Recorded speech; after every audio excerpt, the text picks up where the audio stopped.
The helicopter is remarkable for its versatility.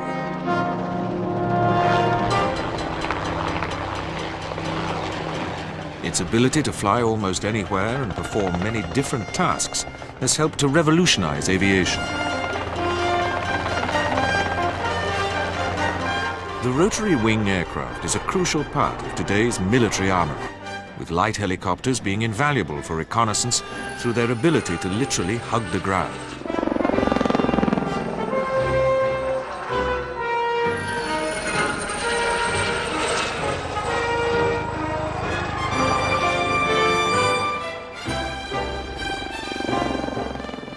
The slightly larger utility versions are used for everything from evacuating casualties to acting as aerial command posts. Next up in size are the transport helicopters, which move men and supplies about the battle area.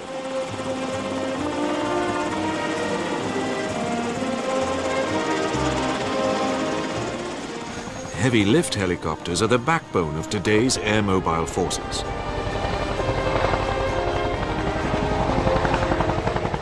This is especially in their ability to transport heavy weapons and equipment.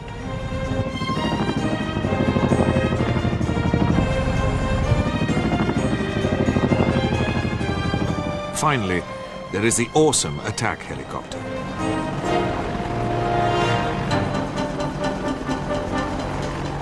Its massive firepower can be quickly brought to bear in moments of crisis.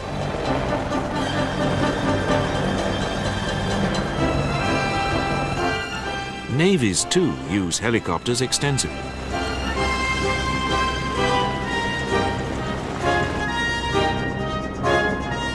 Stores and personnel can be quickly switched between warships.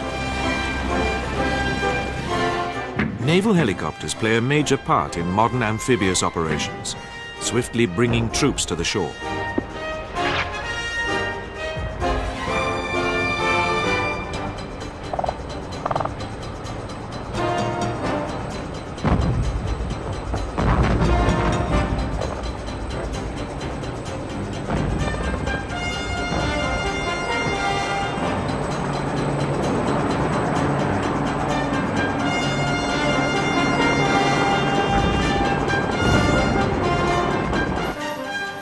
They are also key players in anti-submarine warfare.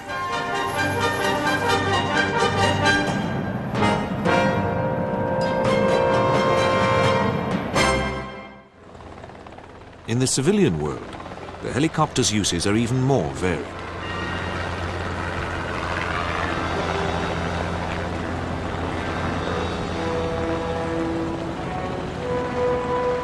There are those used to pluck people from ships in distress.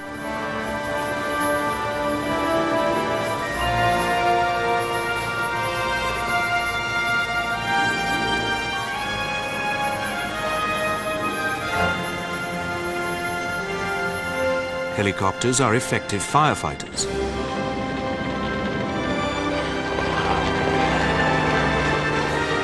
They have also saved countless people from towering infernos.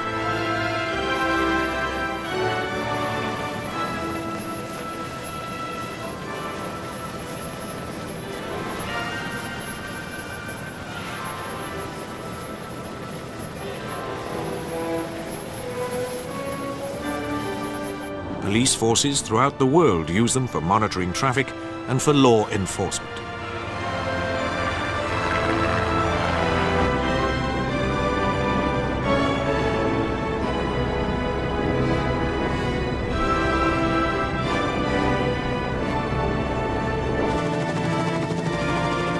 Ranchers use them to round up herds, one helicopter doing the work of many cowboys.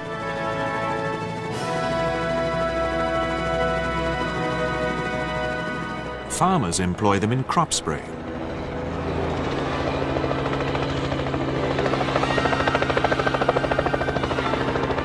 Construction companies also take advantage of their versatility.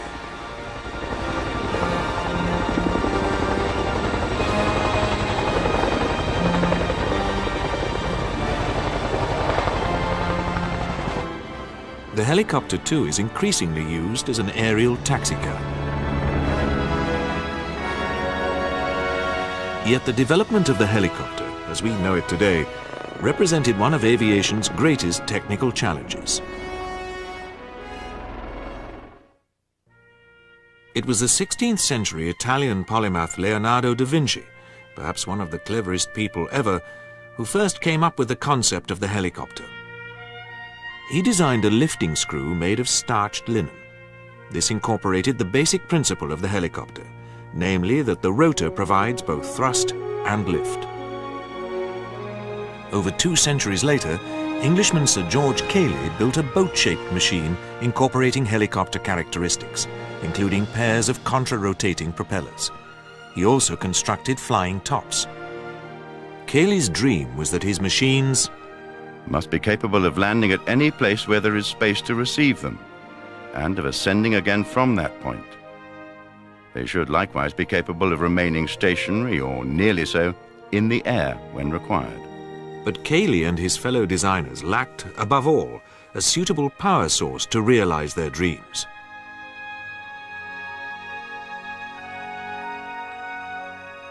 This would not occur until the Wright brothers made their first powered flights in 1903. Even then, helicopter designers faced an uphill struggle.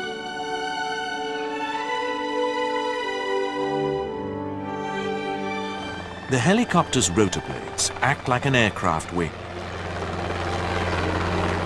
The blade is so shaped that the air passing over it does so faster than that below. As the angle increases, the speed and pressure difference widens and lift is achieved. The angle of the path or disc swept by the rotor blades dictates the direction of flight. When the rotor disc is horizontal, the helicopter achieves vertical lift, the blades angling upwards. For forward flight, the rotor disc is tilted downwards. For reverse flight, it is set in the opposite direction. The tail rotor is vital to helicopters with one main rotor. A counterforce is set up by the spinning rotor blades, which would cause the fuselage to rotate in the opposite direction. The tail rotor acts against this torque, keeping the fuselage stable.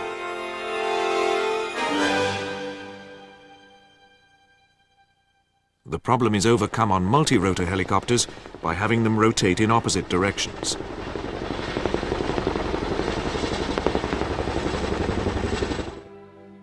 It took time, however, for early helicopter builders to fully appreciate these principles, and this 1907 French model barely got off the ground. The following year, this Breguet Richet, another French model, did slightly better, but proved to be unstable and crashed.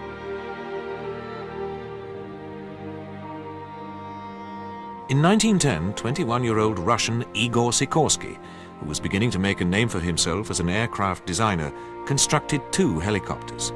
They failed to fly, but Sikorsky would try again almost 40 years later. Other helicopter designers adopted intriguing approaches, but suffered similar frustrations.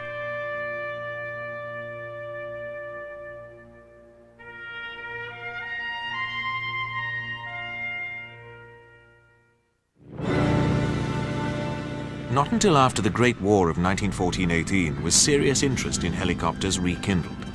In France, motor engineer Etienne Hermichon worked on a series of helicopters, one of which flew a distance of some 350 yards in 1924. The US Army showed brief interest in a 4-rotor machine similar to Hermichon's, but built by a Russian émigré called de Botezat.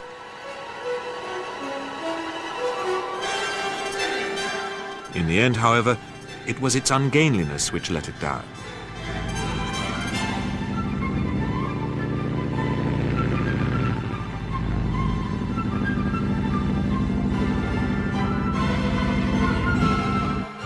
Another American, Henry Berliner, got his helicopter airborne in 1923, but it proved too unstable to be a practical proposition.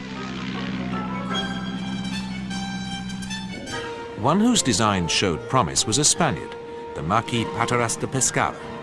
His machine, with its 16 lifting surfaces, actually hovered above the ground in Paris for a full minute in January 1922. 2 years later, he produced another machine, which flew 800 yards forwards, but trying to keep it airborne was often a struggle.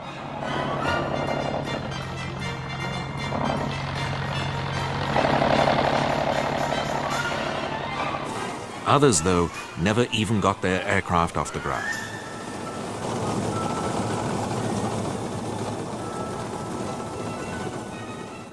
Another Spaniard, Juan de la Cierva, was lucky enough to have family money to enable him to enter the field of aviation design.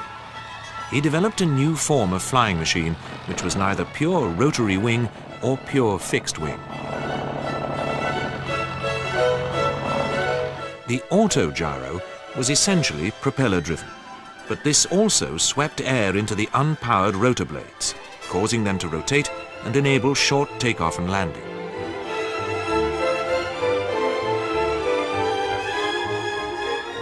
De la Cierva himself was an amiable and modest man. His charm and the ingenuity of his design soon attracted attention both in Europe and the United States, and a large number of autogyros were sold and produced under license.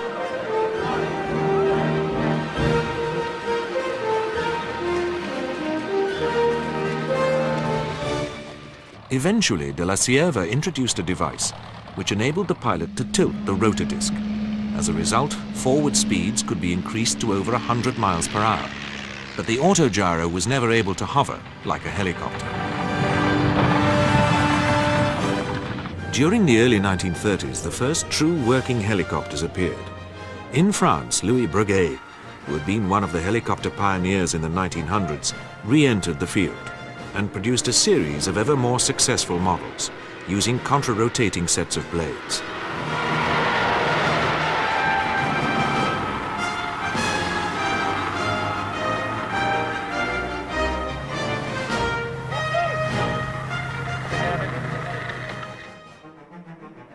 It was, however, Hitler's Germany that saw the most spectacular advances, as in other fields. Anton Flettner's Model 185 of 1936 used two small propellers on outriggers to counteract the torque of the main rotor.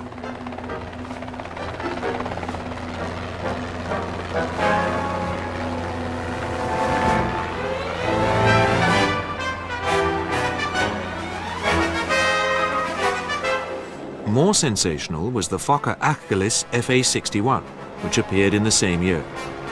This was a twin-rotor machine, with the nose propeller being used merely to cool the engine. In 1937, the FA-61 established a number of world records, including reaching a speed of 76 miles per hour.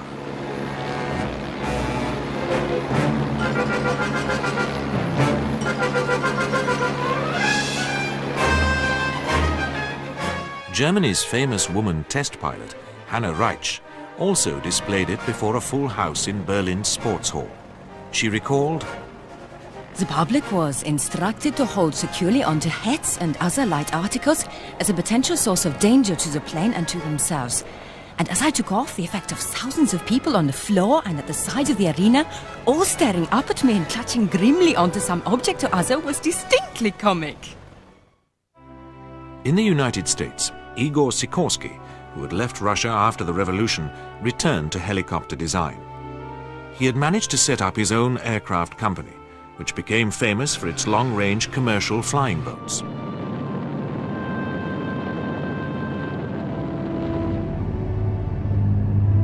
In 1939, Sikorsky revealed his VS-300. This was unique in being the first helicopter to have a single main rotor, with a small tail rotor being used to counteract its torque. The VS-300 was not without its teething troubles. The president of United Aircraft remarked that it flew well sideways and backwards, but he had not seen it flying forwards. Sikorsky replied, "Sir, this is a minor engineering problem that we have not yet succeeded in solving." Solve it, Sikorsky did. And in 1942, the helicopter entered production for the US Armed Forces as the Sikorsky R-4. It was the world's first mass-produced helicopter, but it faced a world at war. The Sikorsky R-4 was principally used by the US Coast Guard for air-sea rescue, something which would become a major role for the helicopter.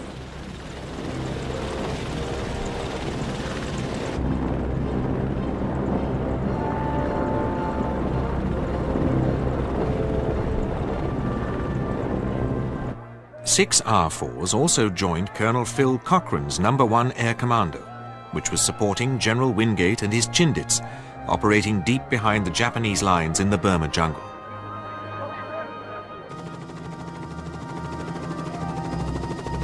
The British had been experimenting with autogyros for various military and naval tasks, using a jump start to achieve near vertical takeoff.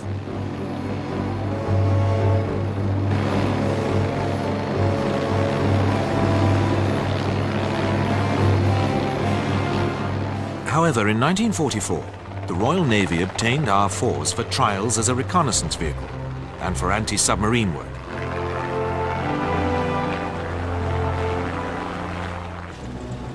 But it was the Germans, however, who were the most imaginative when it came to employing helicopters for warfare. In 1939, Anton Flettner's FL-265 underwent trials with a light cruiser. Flettner also saw its value for air-sea rescue, especially of downed aircrews.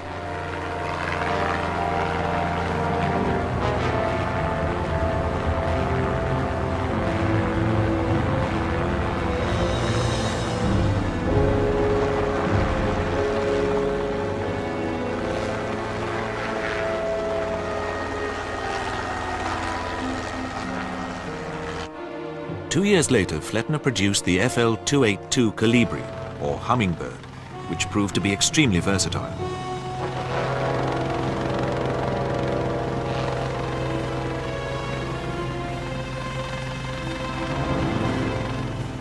Like its predecessor, the Colibri demonstrated that it could work well with ships.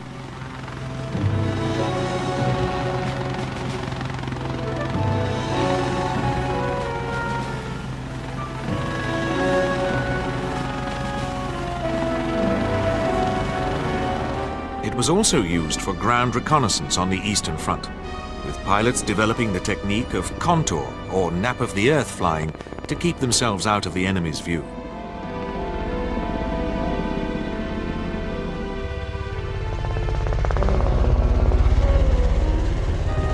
Flettner's rivals, Professor Fokker and Gert Achgelis, produced the world's first transport helicopter, the AG-223.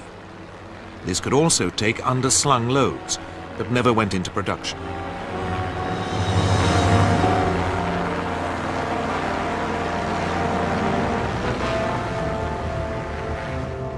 The most ingenious German design also came from the Fokker-Achgelis stable. This was the diminutive and collapsible FA-330 Bachsteiser, which was designed to provide U-boats with an aerial reconnaissance platform.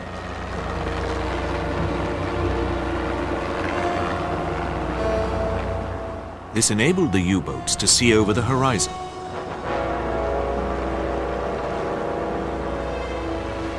When not in use, the Bachsteiser could be stowed in a locker.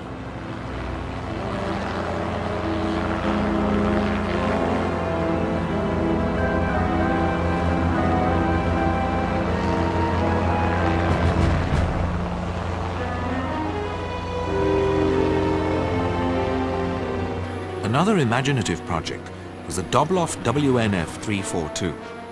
This was the first helicopter to successfully drive the rotor blades with air jets at the tips. The advantage of this system is that the rotor does not impart the torque which tends to rotate the fuselage. However, German helicopters were never produced in any but small quantities because of the lack of priority given to this form of aviation. Furthermore, the Allied bombing during the last years of the war destroyed most of the production facilities.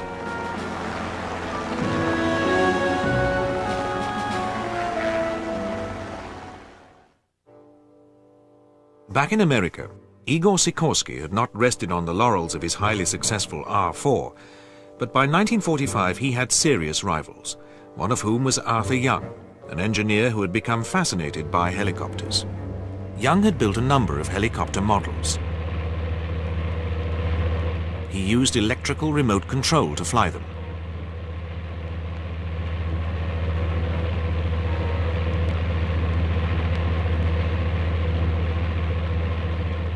So successful were these flights that in 1941 the Bell Aircraft Company agreed to fund the building of a real-size prototype.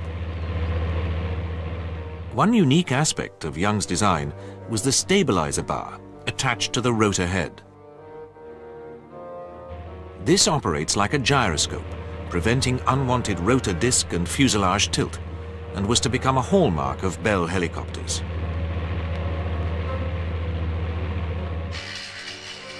Arthur Young built his prototype in a garage in Buffalo, New York State, with the help of some colleagues who had assisted with his models.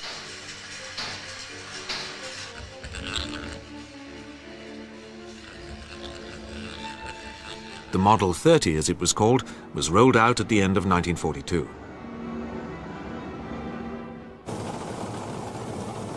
Tethered flight trials began, but they did not go smoothly.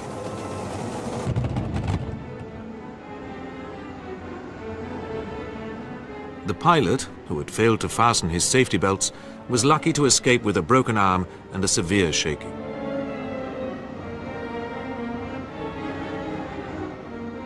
As for the Model 30, it had to be rebuilt.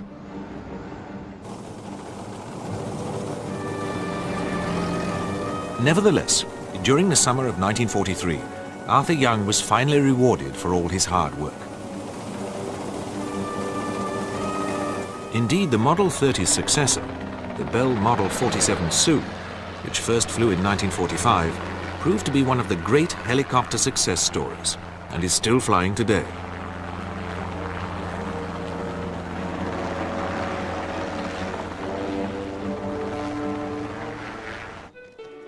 Frank N. Piasecki was Sikorsky's other American rival.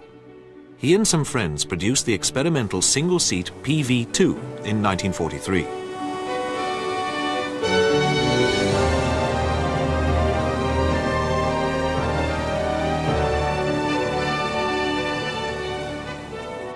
Piasecki himself was the first pilot to gain a helicopter license from the Civil Aviation Authority.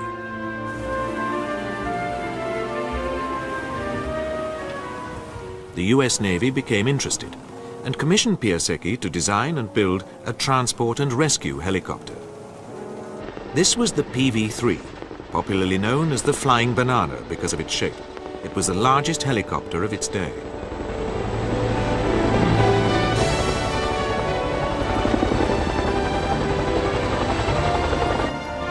Piasecki now began to specialize in transport helicopters, producing the smaller Retriever series, of which over 400 were built for the US Armed Forces and foreign nations.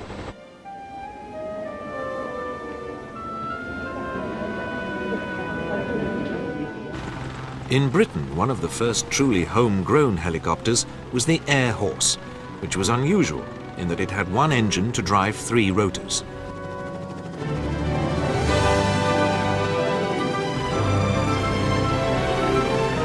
Unfortunately, it crashed during a test flight, killing the 2 pilots, and that was the end of the project.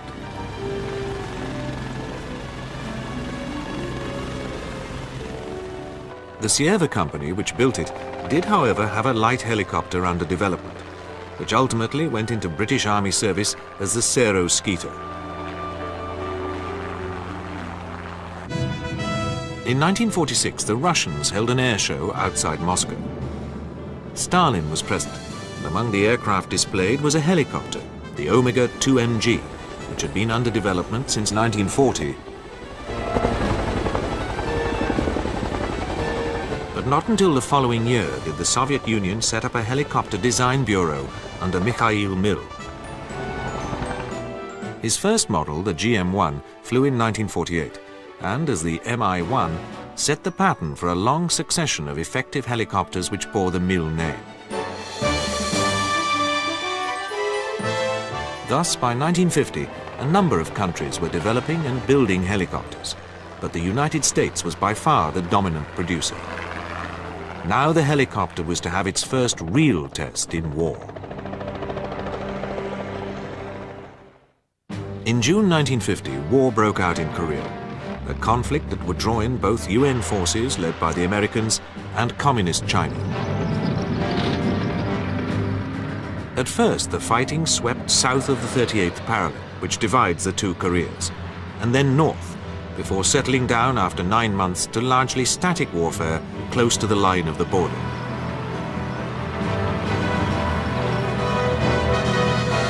Much of the Korean terrain is rugged, and the road network in the early 1950s was not extensive. Evacuating badly wounded men from the front line was therefore a very real problem. It was in these circumstances that the helicopter came into its own, evacuating wounded from the front line to a mobile army surgical hospital, or MASH, where life-saving treatment could be given.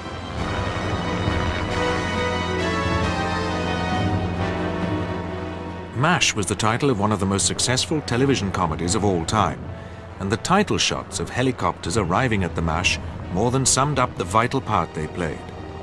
On the TV series, however, those who helped unload the stretchers were slightly more glamorous looking.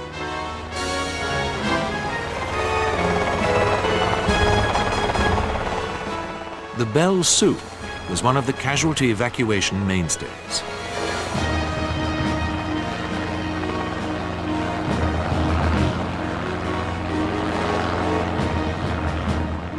It carried stretchers on either side of the cabin, with covers to protect the wounded from the elements.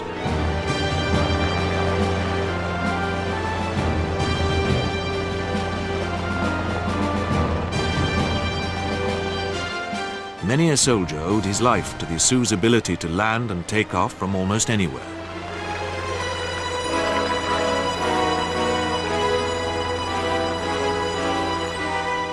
Sikorsky too was represented in Korea, especially by the S-55, with its 600 horsepower radial engine.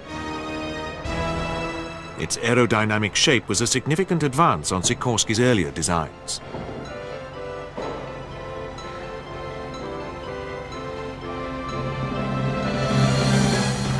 The S-55 could not land in quite such tight spots as a smaller Bell, but it could carry 6 stretcher cases inside the cabin.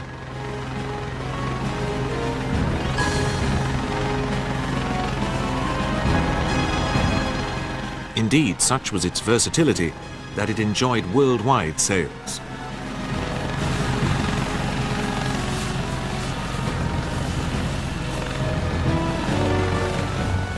Nearly 1,300 S-55s would be built by Sikorsky.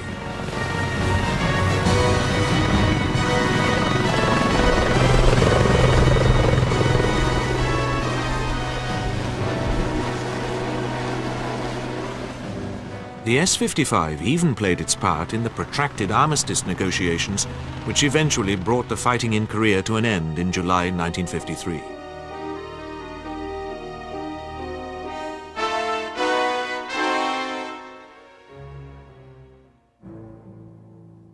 Elsewhere, the British were finding helicopters very useful in the jungles of Malaya, fighting communist terrorist bands.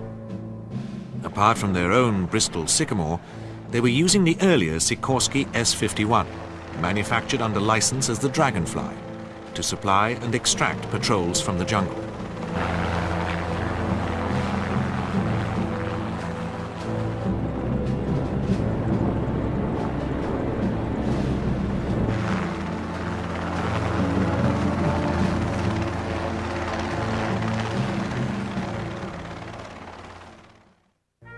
But by the mid-1950s, the potential of the helicopter was also being realized in the civilian sector. Farmers were using them for crop spraying. They were even used to harvest crops of nuts.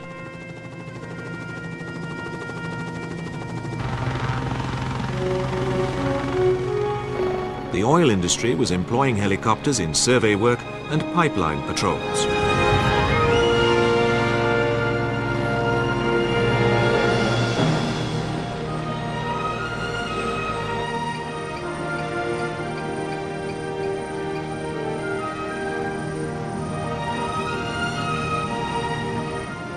In Britain, British European Airways even began commercial helicopter services between London and the ports of Liverpool and Southampton, so that passengers could connect with ocean liners.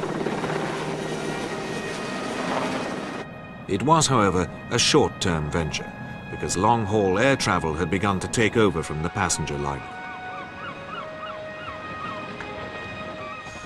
In America, the helicopter was seen more as a taxicab, ferrying people downtown from airports in the city outskirts.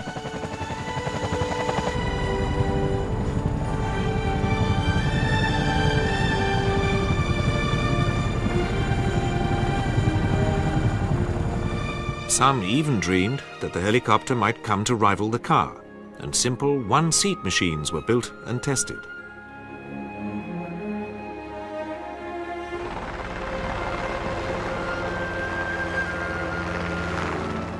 The US Armed Forces also became interested in the concept of the one-man rotary wing machine.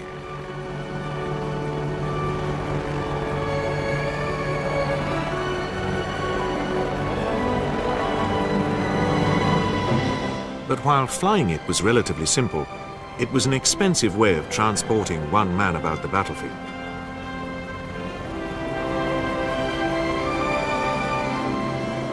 Another design was the Hiller Flying Donut, which used a ducted fan for lift and propulsion.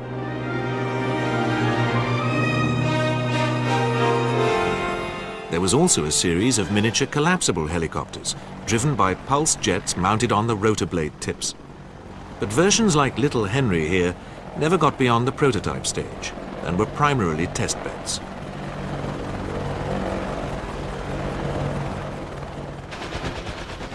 At the other end of the market, there was also interest in the helicopter's ability to lift more than its own weight. Multi-millionaire Howard Hughes Aviation Company produced the experimental XH-17 heavy-lift helicopter. Powered by turbojets, it first flew in 1952.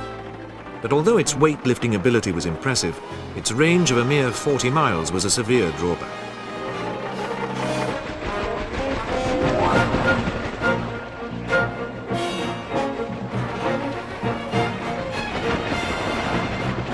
The concept was, however, pursued and resulted in the Sikorsky Sky Crane. This could lift 20 tons nearly 200 miles.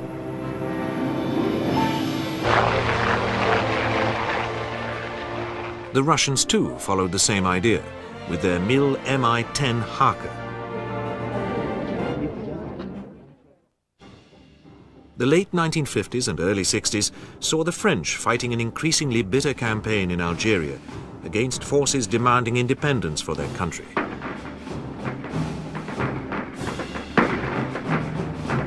The ruggedness of the interior made it difficult to track down the freedom fighters, especially since surprise was difficult to achieve. Consequently, the French began to employ transport helicopters, especially the Piasecki Flying Banana, although the firm that made it was now called Vertol and became a subsidiary of the giant Boeing company in 1960.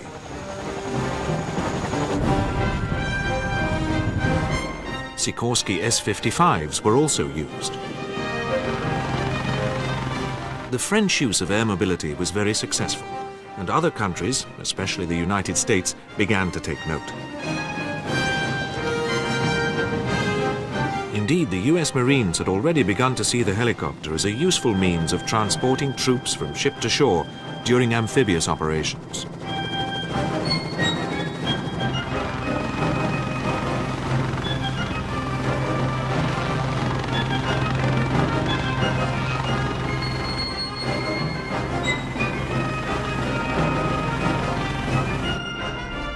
The US Army became interested and formed a special unit, the 11th Air Assault Brigade, to investigate air mobility. Its main equipment was to be the Bell UH-1 Iroquois, a utility helicopter popularly known as the Huey.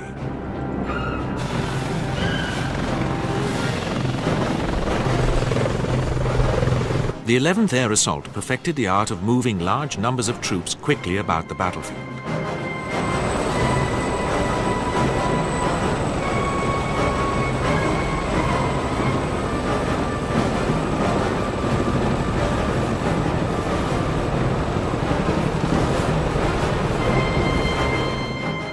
By now, it was the early 1960s, and America was finding itself being increasingly dragged into conflict in Southeast Asia, supporting South Vietnam against the Communist North. First, military advisors and weapons were sent. Then, in March 1965, the first American ground forces, US Marines, landed in Vietnam. After that, the military buildup was rapid. By 1965, the Americans had realized that the helicopter could play a key part in the often jungly terrain of Vietnam. The US Army's air-mobile trials had gone well, and in 1964, Robert S. McNamara, the Secretary of Defense, made a public announcement. I have today authorized the Army to organize a new division, the Air Mobile Division. Its introduction will greatly increase our capability to meet all kinds of threats. It places the Army on the threshold of an entirely new approach to the conduct of land warfare. It was the first cavalry division which was selected to take on this role, and it brought with it the traditional dash and swashbuckle of the old days of horsed cavalry.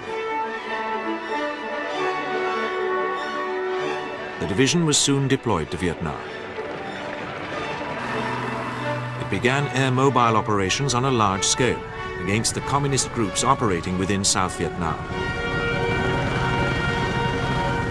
The idea was to identify an area of high Viet Cong activity and then quickly deploy troops from helicopters in order to sweep the area.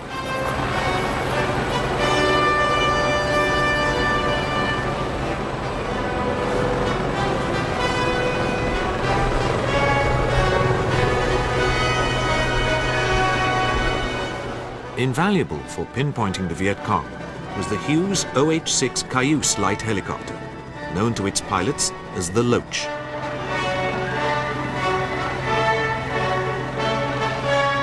But while fixed-wing aircraft could help suppress Viet Cong fire, the air-mobile forces needed more intimate fire support.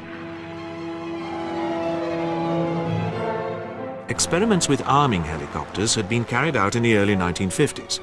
Machine guns were attached to either side of a Bell Model 47 and fired from inside the cockpit by means of strings attached to the triggers. But the idea had not been pursued. It was now decided to arm the Hueys with machine guns and rockets.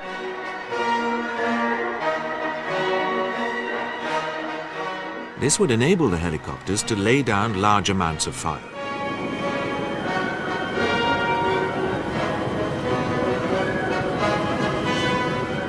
It would serve to keep Viet Cong heads down as the helicopters approached the landing zone, or LZ.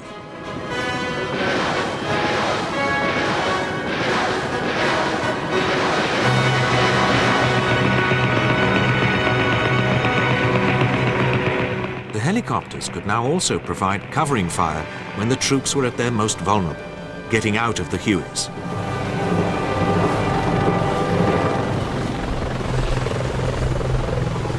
Yet more accurate and responsive suppressive fire was still needed.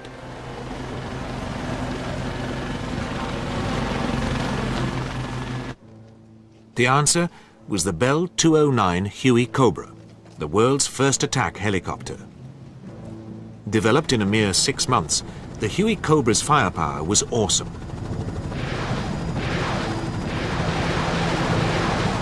It mounted a multi-barrel minigun, a grenade launcher, and also carried rockets fixed to its wing stubs. The Huey Cobra quickly gained the respect of the Viet Cong. Troops on the ground could quickly call in patrolling Huey Cobras to deal with trouble spots.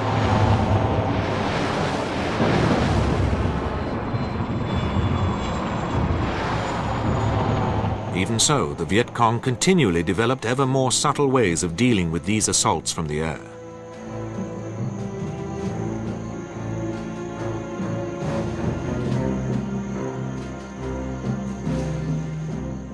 They lured air-mobile forces into traps.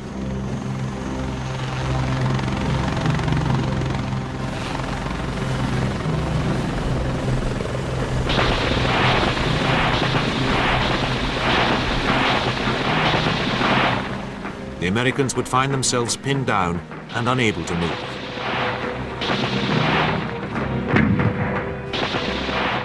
In these situations, the weight of aerial firepower provided by the Huey Cobras and fixed-wing aircraft was often not enough to force the Viet Cong to release their grip.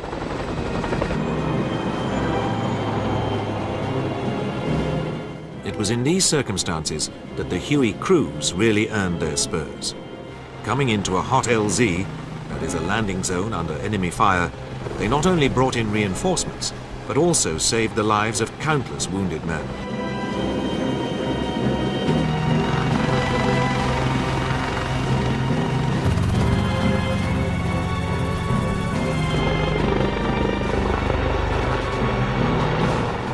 Heavier helicopters, including the Sky Crane, also operated in Vietnam.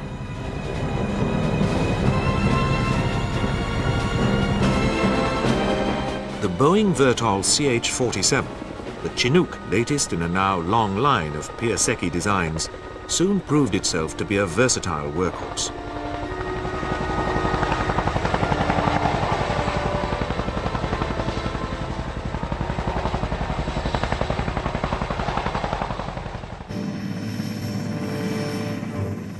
While the Sikorsky CH-53 was developed for the US Marines for similar roles.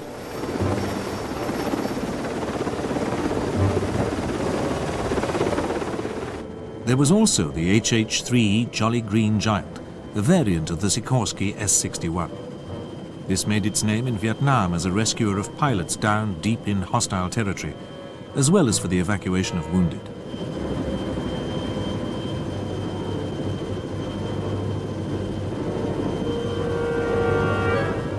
There is no doubt that the helicopter dominated the war in Vietnam, and it was symbolic that it should play the lead role in the last American act of the conflict. At the end of April 1975, the North Vietnamese forces entered Saigon, capital of South Vietnam.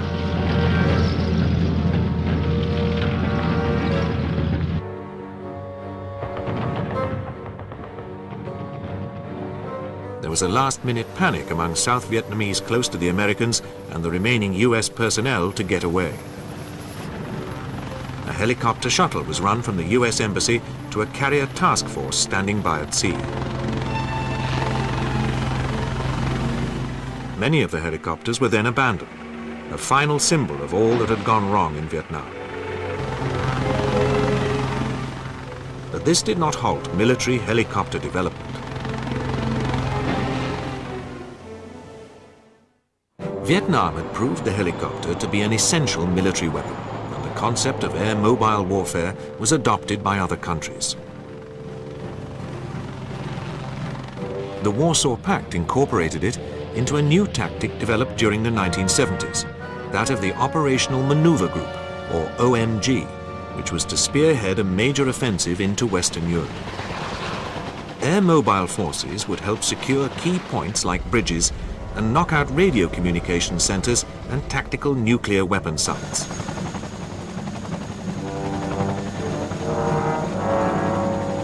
But the most spectacular air-mobile operation took place during the 1991 Gulf War. As part of the plan for evicting the Iraqis from Kuwait, the coalition forces decided to employ the American 101st Airborne Division's air mobility. Its helicopters would deploy to a forward arming and refueling point, or FARP, and from there make another bound forward to harry the Iraqi lines of communication.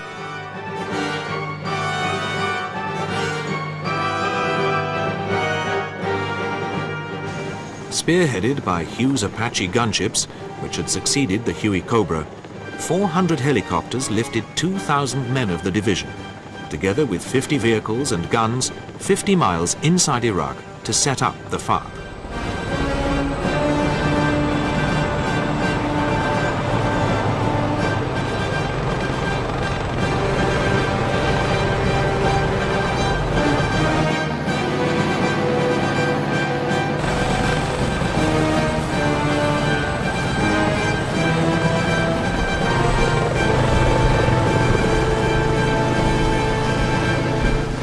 Once this had been achieved, 3,000 men were lifted a further 80 miles forward to set up another base.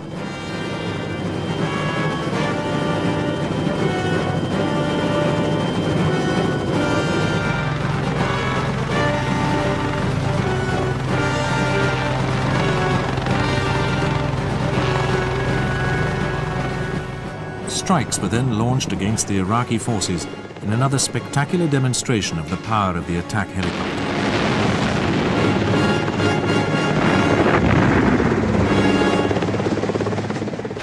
The Russians too had developed an attack helicopter, the Mil Mi-24, better known by its NATO codename Hind.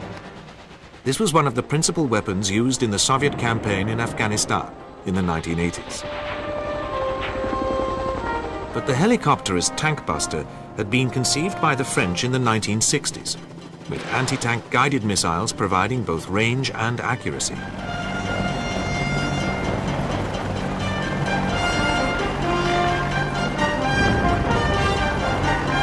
In the 1970s, a school of thought believed that the anti-tank helicopter marked the death knell of the tank.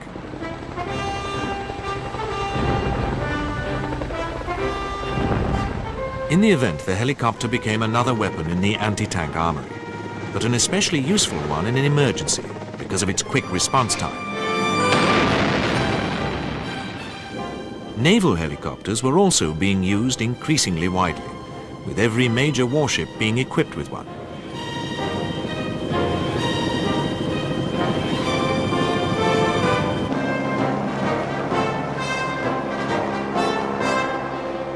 In particular, they were becoming a prime anti-submarine weapon, using dunking sonar buoys in order to detect their quarry and torpedoes to destroy it.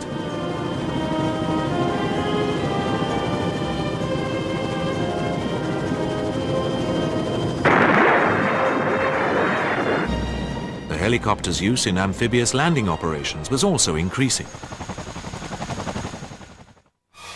The helicopter's employment in the civilian sector was also expanding rapidly, with more and more police forces beginning to use them.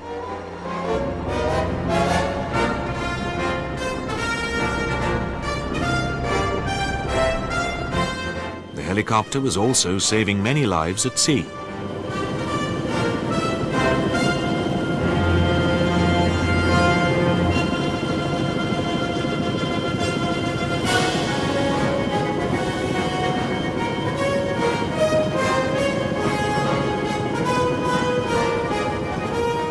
Plucking victims of high-rise fires to safety, and also helping to fight fires.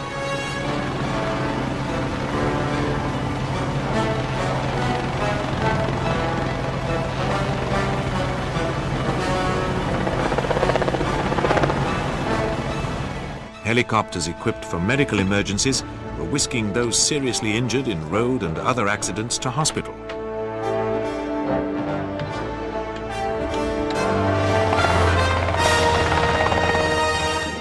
They were also bringing succor to people and animals trapped by floods and bad weather.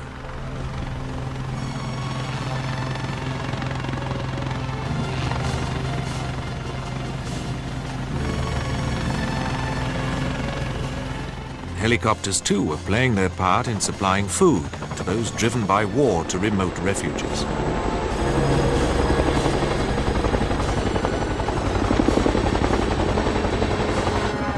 They were now the main means of transport between the oil rigs at sea and the mainland.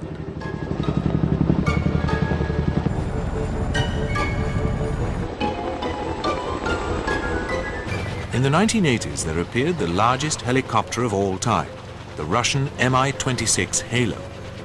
This has a payload of over 22 tons and can carry 60 passengers.